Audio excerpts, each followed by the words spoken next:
Hi, this is Alex Rogescu, and I thought I should upload this example of how I gave my own research seminar talk when I was interviewing for faculty jobs. Since it's the season and since I've been asked quite a bit, and it looks like the previous video on how to get a faculty job or at least improve your chances. Um, well, it's been pretty successful, and also it looks like it helped people out a lot in actual searches. Um, so the talk I'll show you here, and I won't really go into the details of the science, um, but I will just tell you, this is the talk I gave with basically no tweaking, whether I was giving this talk in chemistry or material science and engineering or in physics department. It didn't really matter that much. People who know science will know science, I guess. Or at least people are related enough to what you're doing. Here, I'll explain a little bit more how I structure this talk more than what I said. I do think I will upload this separately at some point explaining all the science, as it looks like that is also quite useful to people working in the field. And I also wanted to mention something that I didn't fully realize when I was on the market, and I understand now more as faculty. People are often very busy and may not be able to attend your talk because the talk is scheduled when it's scheduled, and people might just be teaching, for example, right? Um, if they're not on your committee, they're probably not going to skip on teaching for all the under the search committee for all the possible job talks, right?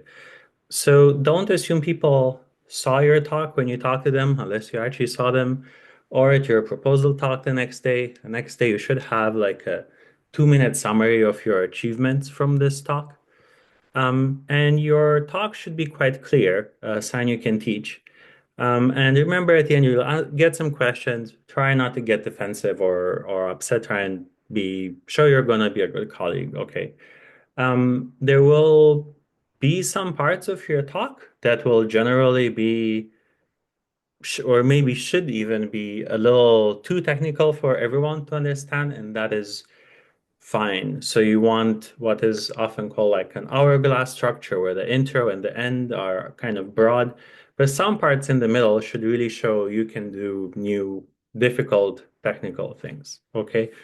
So this was my talk, right? I'm no longer a postdoc at Northwestern, but this was the slide and this was the email I had at the time. And these were the founders of my postdoc work. That was maybe a little bit of a long title because I'm covering a lot of topics, but I highlighted the main thing people should understand, which is that I fit into quantum material search or quantum search more broadly or material search, all of these things at once. Okay, then I explained, there are multiple quantum materials categories, right? Again, just situating myself in the field and then showing I had some high impact papers, which in this case were collaborative on topological materials. And it's worth mentioning this is not the focus of the rest of the talk. I was just showing some breadth. Um, and then I focus on correlated electron systems for the rest of the talk, right? And here I explain why they're useful. And you see here, I don't put the papers because I'll be putting a lot of papers later on. Um, my way of adding papers is maybe a bit informal, but you see nature physics, you see advanced materials, people understand, okay, high impact. Um, all right, so here are the different topics, different applications of these materials. So people understand, for example, there are magnets, right? Then I gave examples of applications. These are useful to kind of show, you understand for funding, you generally need to connect with applications. And also, if you're interviewing in chemistry or material science, you'll care a bit more about applications, right? So, MRIs are here very familiar, wind power, supercomputers, all things where materials are important. Then kind of a connection to day-to-day life. You want the beginning to be pretty broad. So here I talk about magnetite and how it is a correlated electron material. It's actually a very interesting, complicated one. But anyway, it's ferromagnetic, blah, blah, metal insulated transition compound. This is important because this is what my talk will be about over and over. I explained that this is something people got the Nobel Prize for. Well, not magnetite, but correlated materials. And again, it's not, even though the term is like quantum materials and it sounds new and fancy, it's also very down to earth and you use it all the time. Um, Again, phase changes, explaining what a phase diagram looks like, which seems maybe a bit much, but remember, um, you don't want potential students in the audience to leave your talk at the beginning, right? So you explain what the phase diagram is here and how things change. And again, a connection with real life stuff. Particularly, I was at Northwestern, so there's this idea of heterogeneous phase transitions. What does that mean, right? Fancy term. Well, here's pancake ice. Right. Kind of a framework for how I think and how I work, building theory, understanding materials and connecting it with applications. And in my case, what's quite important is that I collaborate with experiment a lot, both, partially for as a source of inspiration, but, you know, also that also tells people, well, that's an extra source of funding, right? Um, Correlated electron materials in a nutshell. Here I have like a very basic pedagogical introduction to what these are. I explain usually transition metal atoms, partially filled d orbitals, stuff that you've maybe seen in high school about how the spins align on an atom, how you have magnetism, you have order, and so on, and this leads to other things. As you can see so far, all of this can probably be understood by someone in high school even, right? Again, we want everyone to feel like they got something from your talk. Um, so, different connectivity, triangles, they're local ionic environments, right? This is in materials, but it connects with, say, in organic chemistry. And you can note that these orbitals are maybe not the best way to represent the orbitals for sure, but it's a sketch. And then, summary of my approach to solving problems, right? You have novel phenomena, and you want predictive models. What do you use? Well, these are the different tools. And there's a mix of explaining how there's different levels of complexity, but also that I've developed tools, right? This is something that as a theorist, people often want to know um, for a variety of reasons. One is often, what if you're stuck with a problem? How are you the only one who can solve it? Well, you develop a model, a new method. The other thing is just showing you understand the methods beyond kind of black box level. Of course, this depends, maybe this is going to be very different if you're doing experiment, right? Um, and explaining a little bit why different methods are even needed. And again, collaboration with experiment. So just a framework, like someone who comes to your talk wants to know, what does this guy do? They may or may not even know what search you're in. Okay, what are you doing? Okay. So then I go on and I give a few examples of, sorry, I give a few examples of electron lattice interaction is key to electronic properties and materials prediction.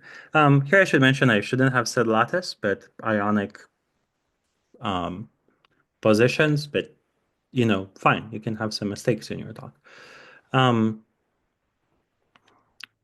the main point is that you actually know what you're doing. Okay, so here I gave this example. This isn't something I worked on a lot, but again, it's something that to some will be familiar, while others will be like, oh, this is how high DC copper superconductors work and how people design them, right? Different connections between theory and experiment, great. And then how are superconducting nickellets predicted? Well, this is kind of a sketch. How was I involved in work related to that, and um, that I have collaborators. So here it's kind of important, again, at least in my field, to show you can work with other people. And then how are these discovered? It's worth mentioning so far, I haven't really shown much about my work, but I did give an introduction about why these things are important and what is the state of the field. This is something that, will surprise some people. It was kind of cool, particularly if you're, say, a theorist who works on these things and you've never seen, say, that these materials can crack. Um, you know, for material science departments, this is very interesting since grain boundaries and stuff like this are more of a topic of study than in other departments.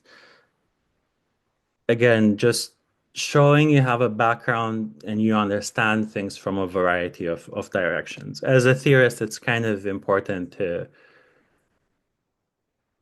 kind of situate myself when giving this talk. So I'm really connecting with real things up to this point and not really showing a lot of equations. Also, these are kind of cool things. Here, I highlighted my YouTube videos and YouTube channel. So this one. And this is again explaining I can teach. Also, separately, a lot of funding agencies actually care that you have like a broader impact. And this is part of it, for example, in my case. Um, Now that I actually am a professor. And fortunately, the number of subscribers here went up. Um, here kind of plugging that this was from different directions, right? These are bands, but teaching them in a kind of chemistry perspective, correlated electron physics, right? Interdisciplinary. And then here, when I gave this talk, it was to um, Cornell and Johns Hopkins summer school. So, kind of showing, yes, people ask me to teach them stuff at other schools as well. Okay, so then I introduced the three topics I'll talk about. One is this one, uh, basically how the crystal structure and electrons interact, heterogeneity of phase transitions, and again, kind of bragging with this nature materials here. And then materials discovery and chemistry of materials. And you can kind of see, okay, physics paper, materials paper, chemistry paper. Great. That's why I didn't have to adjust this talk very much from one department to another. So, and yeah, different topics that are kind of materialsy and then machine learning, which is kind of trendy.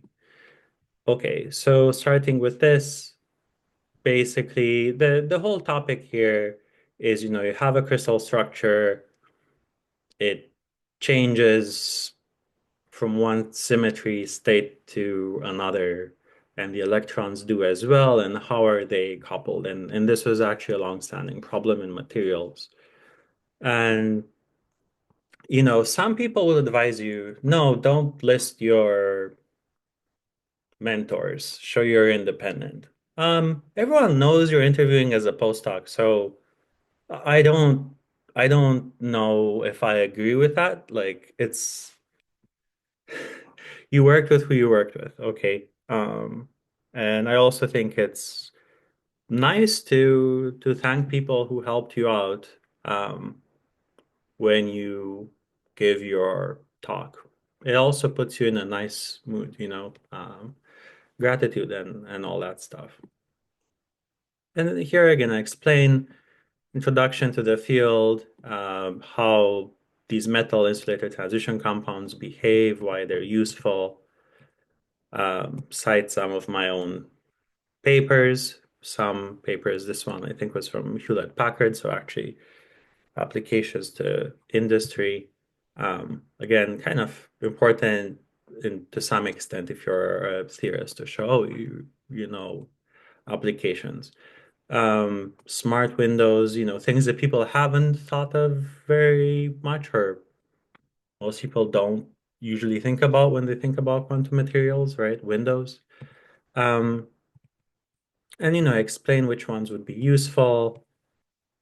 I explain how this is an old problem that we solved and how, right? And then, I give this example of a material. Here, if you're interested in finding out more, maybe I can give a little tutorial on how I made these animations. But they're really just two slides, and I use magic move between them. So I copy one slide, I duplicate it, and then I edit things. And then magic move in Keynote just connects things. And there's a similar tool in PowerPoint. Again, very approximative pictures and stuff like this, but um, every single term in this equation is explained, right? Okay, so here's the issue once you start having a pile of equations on the board. Probably some equivalent for experimentalists too. Um, Hear me out.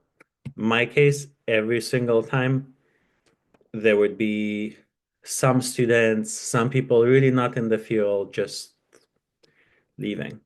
Okay, don't let that phase you. This is the part where you're showing you can do some hard things.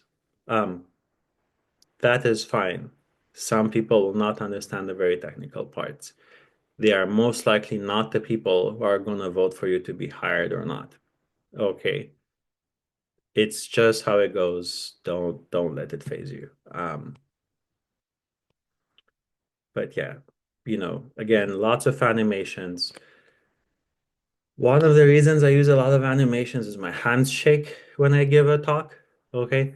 So when you have this stuff pop up, it tells people where to look. So even if you have something crowded like this, I have, these transparent white squares put on top of the text here. So you don't look at it as much as you look at this stuff that just popped up, right?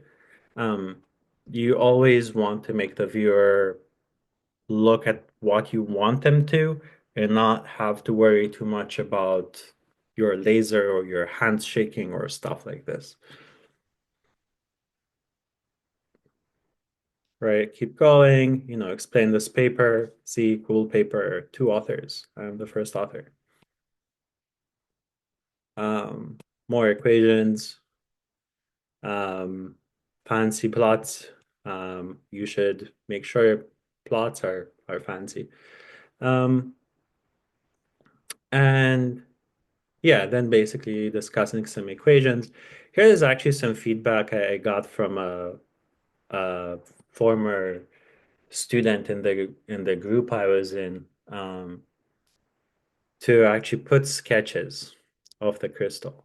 Um, so you it's kind of hard to look and see, oh, delta n changes. Okay, what does that mean? Well, just showing there's this proportionation or not, and this helps people out because they don't necessarily remember the slide from 5 minutes before. Again, everything explained, every single point. Okay, you are showing you can teach. Um, right? And again, show this landscape, but you also show these sketches. Um, And yeah, another thing is besides the new kind of physics here, we also showed that, this is much faster. So that's also important. And that, this is a new method. This is something this tells you. Here, this is a connection with another material from another group where there's some, , which is a experimental work, and there's some, , theory about another material. Here I'm just saying, hey, this connects well with something in another group. Um, Again, here, showing applications of this method, to a variety of materials. And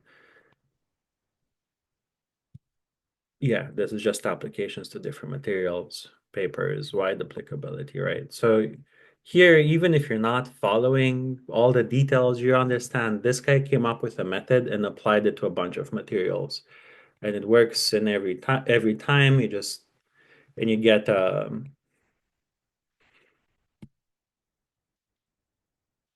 you get to understand something about this phase transition. This conclusions and future outlook, this slide, but modified a little bit, is what I use the next day to say this is my key achievement. Right? You have a functional and you can use it to explain phase transitions. Um, and it's important to a variety of different materials and possibly molecules. Okay, heterogeneity. Again, we don't assume people remember what heterogeneous means. You show this, right? It means not the whole lake doesn't turn into ice at once. But not just that, you can have cool patterns. This is what I'm showing. Then I show some experimental data here, which I make sure to reference since obviously it is not mine. And I explain what am I doing here. Have this 1D model, different materials. Again, nature materials. Thank my collaborators. And um, again, I like to do this. Here they're collaborators, they're not the my own theory PIs at the time. But again, just good to show, hey, you can work with people and you're connected. Whatever connections you have, show them. It matters. And this is kind of a human thing that this collaboration started at a meeting in Diablo, Switzerland, and um, this was interesting because to me, I was giving these talks. One was actually at some point on Zoom during COVID, and others were like immediately post-COVID. So it was kind of interesting, at least to me, kind of flashback to how science is now and how it was before COVID, but not actually at the time I was interviewing. Um, I don't know. Some people might just like the pictures of mountains. I don't know if this mattered at all, but just think it's nice to remember you're a person. Um, and yes, bragging about papers again. Again, explanation, big phase diagram. Don't assume people will just remember samarium nickelate and neodymium nickelate. No, highlight them with a star or something. Sketches, not just what's in the paper. If you find the sketches in the paper too complicated, make your own simpler sketches. Um, then showing some experiment, then some phase diagram. Remarkable, why is this important? Well, this is remarkable. Usually things in these super lattices, um, the effects are constrained to 1 or 2 unit cells, and here we're showing up to 8.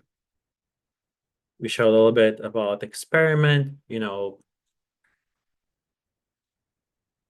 just based on what referee comments were.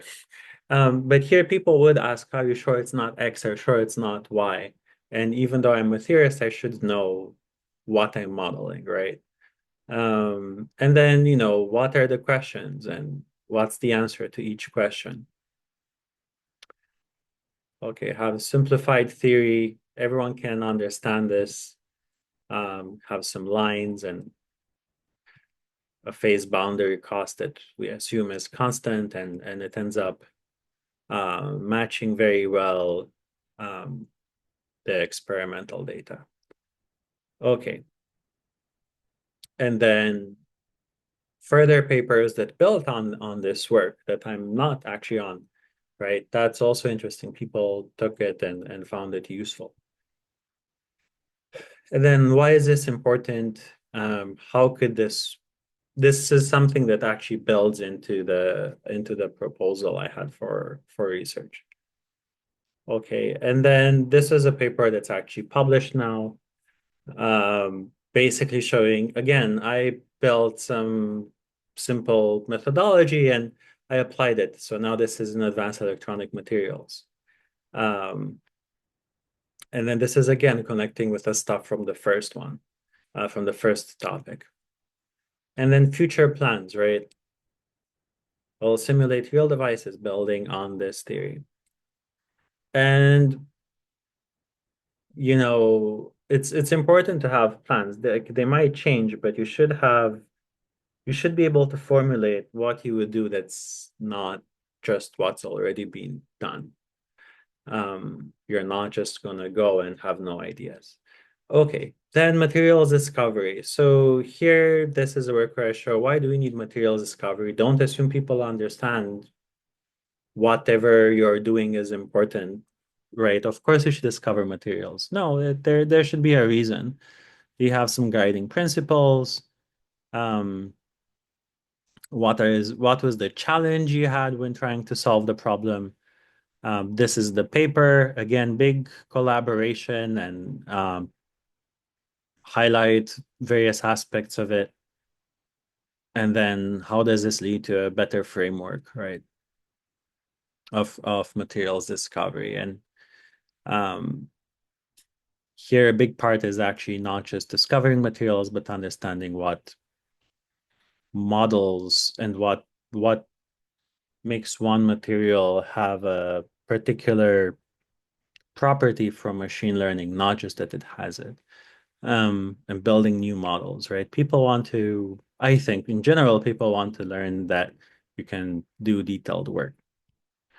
So then here again, kind of bragging, but why is my own approach bad, even though this approach led to however many papers I'm showing here?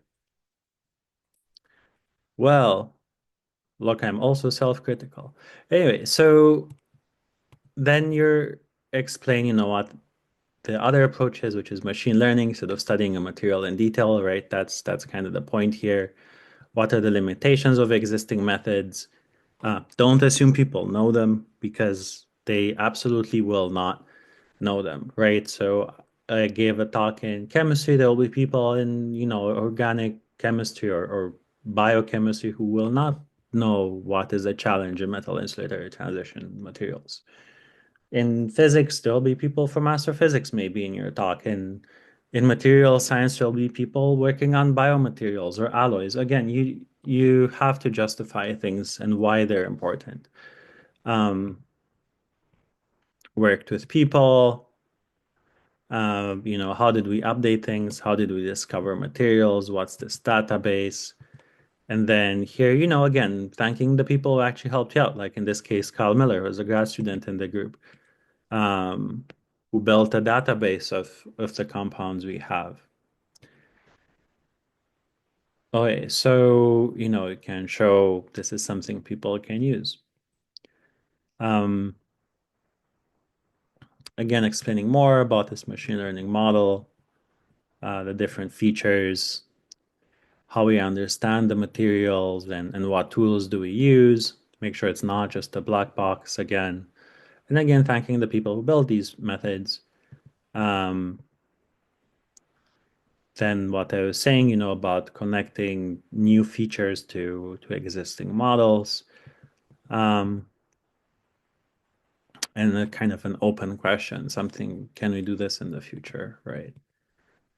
Again, stuff people can understand, like, yes, there's all this complicated space, but there are things like this Ewald energy per atom, which tells you how ionic a material is, and it ends up telling you, is this in a particular family? Is it metallic? Is it a metal insulator transition material, or is it insulating? Um, and again, thanking people actually helped out or helped advise in this case. who built this classifier tool. Okay, so yeah, and this part is one that again shows up again in my achievements in the talk the next day. Key results paper. Again, the three topics I talked about, some sketches that should remind them about what I talked about, um, how these will build into my future career. And thank you. So basically, the next day, you kind of start your proposal from these achievements and build on them. But you do recap them briefly because, again, even if people were at your talk, maybe they didn't understand it, maybe you'll help them understand it more. Um, as you saw, I think the beginning of the talk was quite easy to understand. And then each topic is easy to understand at the beginning, technical in the middle, and then has some conclusions that are, kind of a mix. Can you understand what tolerance factors and average deviation of the covalent radius is at the end? Well, I don't know, but you do understand there were some tools that were built that other people can use. So, yeah, this is basically how I structured it. As you saw, there were no words that were really specific to or kind of very jargony that you know, say people in chemistry or physics or material science wouldn't understand. Um, yeah, so this is how I structured it.